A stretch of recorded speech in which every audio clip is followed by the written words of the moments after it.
I've been attached with the feeling of now waking up with you by my side.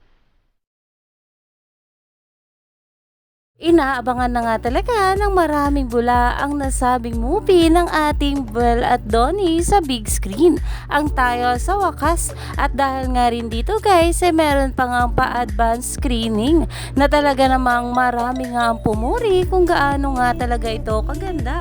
At ayon pa nga rito, just watch tayo sa wakas earlier at the advance screening, and grabe, until now hindi pa rin ako makaget over ang bigat niya sa pakiramdam. As in, sobra yung iyak, hagulgul talaga. Ang hirap agad mag-move on at iwanan yung storya nila Cisco and Cheska because the film makes you feel everything. Ganun siya kaganda.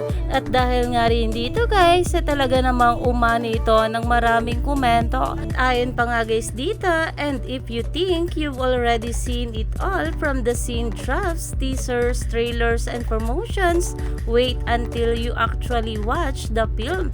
Masyashock ka na lang talaga sa mga ganap at mapapaiyak ka bigla. Definitely a must watch. Ito yung tipo ng pelikula na gugustuhin mong panoorin ulit para masaktan ulit at mas marami pang ma-realize. Ang dami ko pang gustong sabihin but I'll save it for now. Full review posting soon on showing day this May 27.